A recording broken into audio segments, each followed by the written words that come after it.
国际上近来看，墨西哥的第1号通缉犯欧塞奎拉遭受到军方的突袭，重伤死亡。各地乌道会社讲要报仇，伫咧全国各地引起动乱。即官方统计上无已经造成73个人死亡，其中有25个是国家卫队的人员不幸牺牲。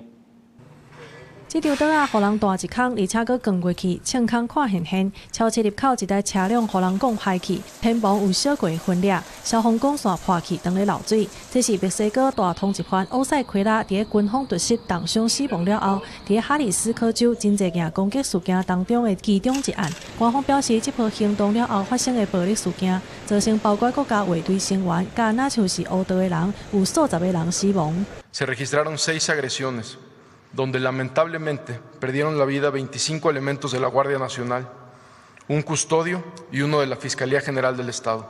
欧塞奎拉捌做警察，后来真做是全球势力上大、墨西哥真歹名的哈里斯科新世代卖毒集团的首脑，逐当走私美国价值数十亿美金的古柯碱、芬坦尼等等，而且对政府官员发动攻击。 哈里斯科新世代对伊的死亡做出回应，发动大规模暴力行动，包括封锁道路、甲烧害车辆。No hay participación en la operación de fuerzas de Estados Unidos. Lo que hay es mucho intercambio de información.